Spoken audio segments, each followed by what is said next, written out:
What is going on, everybody?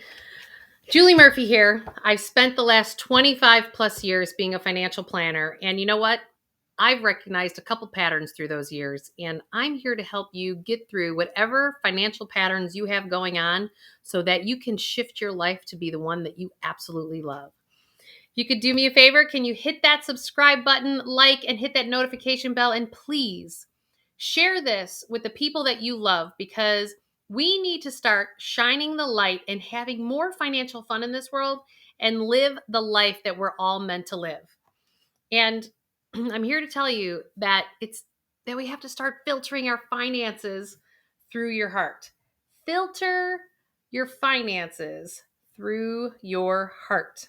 Does that even make any sense to you? Right? We think that we have to make smart financial decisions. So today, what I would like to do is help you to even notice the difference of how to filter it through your heart.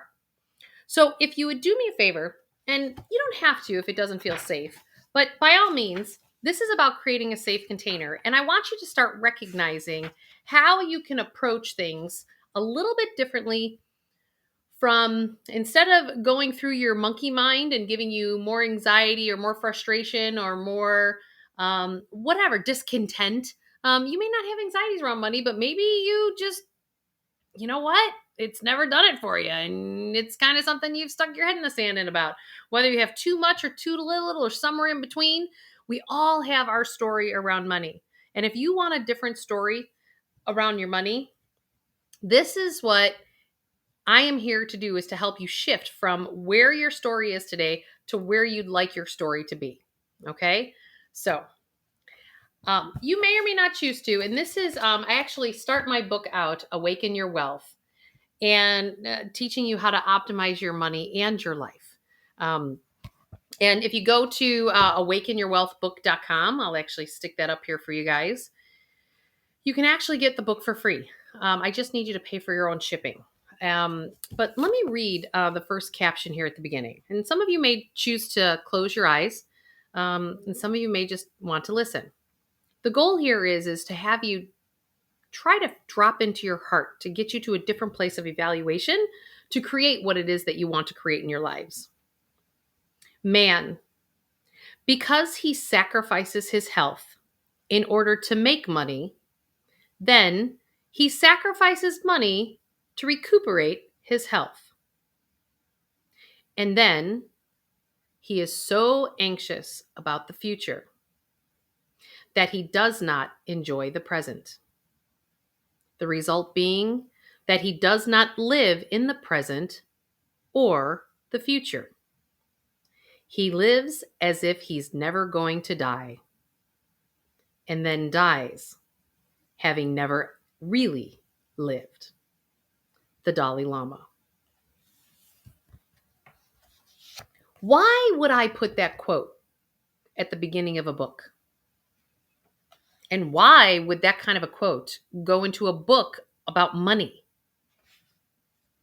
Well, I have witnessed over 25 years of being a financial planner, way too many people who spend all their time and energy providing for their families, doing a great job, trying to produce more,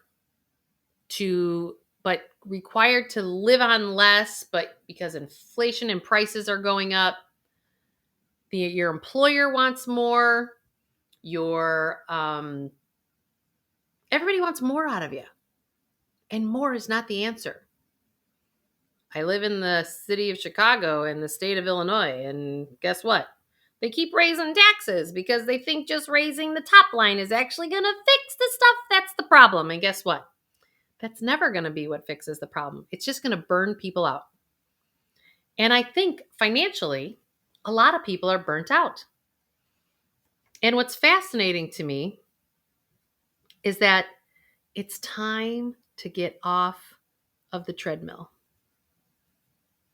It's time to actually take a step back and shift this line in the bottom of this quote that says, and then dies having never really lived. Do you want to die as if you've never really lived? Now, some of you are bullshitting yourselves, if we're really to be honest. Some of you are living off of ex-spouses or credit cards or parents and trust funds. And you think you're living, but are you really living? Is that real happiness? That materialistic wealth, yet can provide a lot of options, is not actually what creates this deep happiness in life. Anyone, I talk about this, that I categorize people as the the poor, the debtors, the dreamers, accumulators, and rich but empty. And everyone who's not considered rich or financially wealthy or having a lot of material wealth thinks that once they get to this place, that all of a sudden it's going to change. And that's what they thought that they were going to get to. But what they're starting to realize that they're not actually living. Just like the quote in the book. Do you want that to be your outcome? No matter how you categorize yourself, a debtor, an accumulator, or poor, or aligning with financial scarcity, and you keep trying and you keep trucking up that board and you keep doing your best, it just never gets there. And you're healing and you're doing your work, and you don't understand that the answers are actually inside of yourself. And I remember when some of my teachers would say that to me, I'd be like, what are you talking about?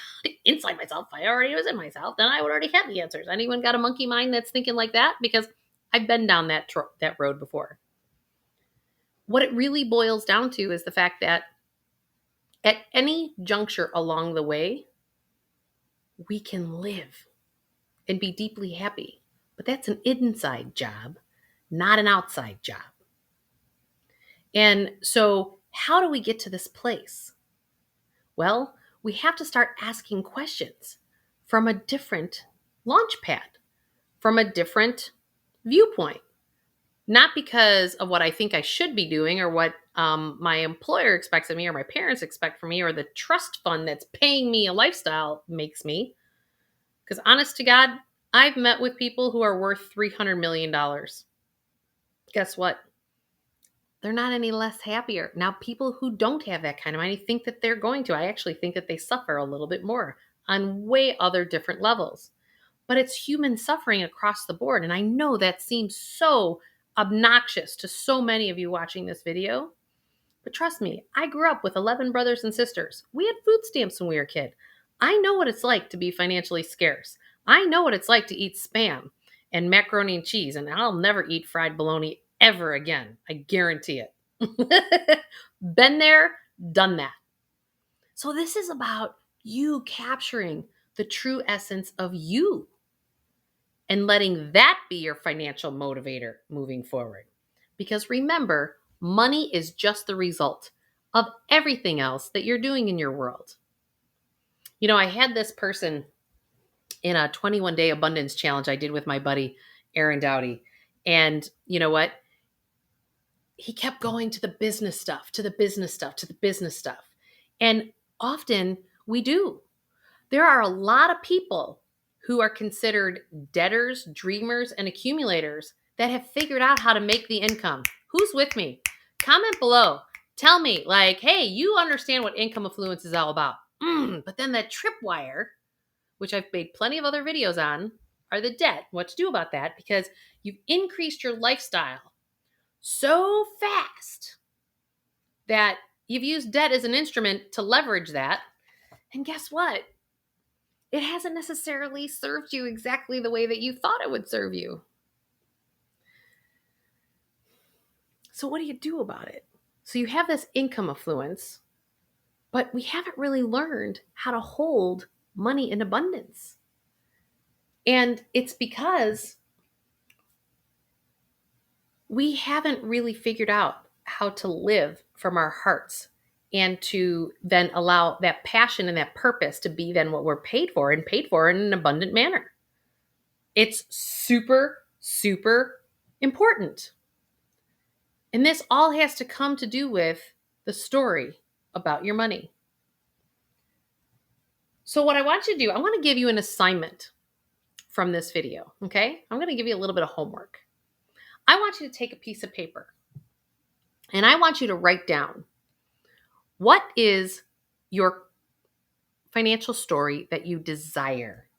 It has to be the one that you desire first. Now, that monkey mind of yours is gonna get jammed up. I am telling you, it's gonna tell you all of the reasons why that story can't change. Who's with me, right? Share below what your financial story is. Make some comments. Please share, because the only way out of this is for us to shine the light on the financial stories that we have created for ourselves. And you can do that shining the light to release those by claiming them in the comments below, because you're releasing them out of your physical body. Change that financial story. But you have to dream the new dream. So what is that financial story? Tell us below, because get it out of your body, because if you don't get it out of your body, it's going to create disease eventually. It's only a matter of time. I've seen it with hundreds of people. Because we either work things out and we act it out, and we do it through our health, through our money, and through our relationships. It's true. It's absolutely true. I had a client tell me today, she's like, Julie, can you tell I've been reading your books and I've been applying it to my life and blah, blah, blah. It was so adorable, because this is somebody who's well into their retirement years, and she's so invigorated because she's plugging into life in a different way. And she's actually living for the first time in her life. And she climbed that ladder, made a ton of money. Immigrant, United States, made a ton of money. She's not happy. She's actually quite sad.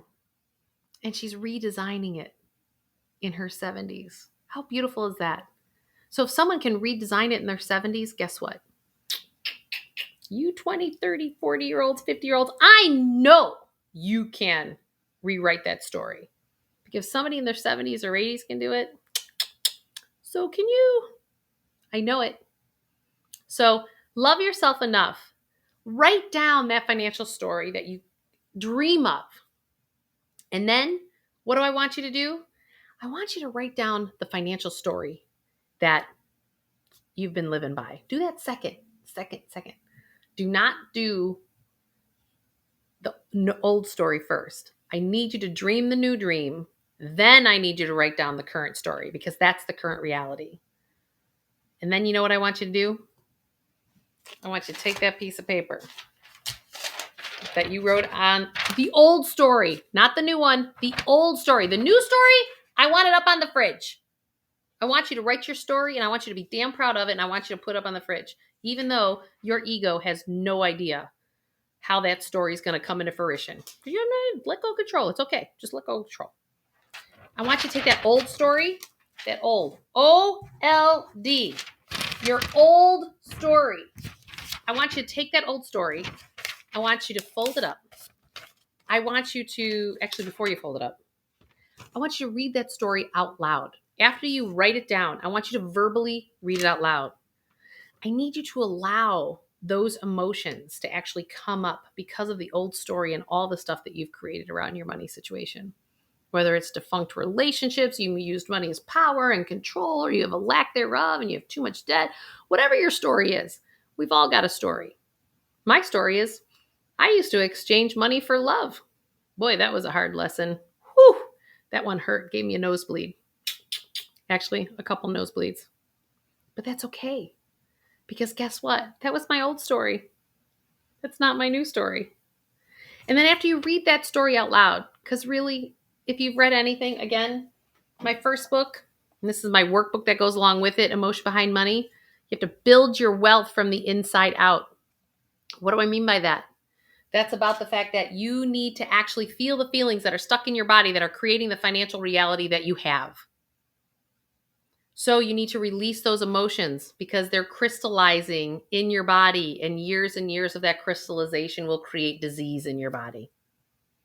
So Read that story, that old story out loud.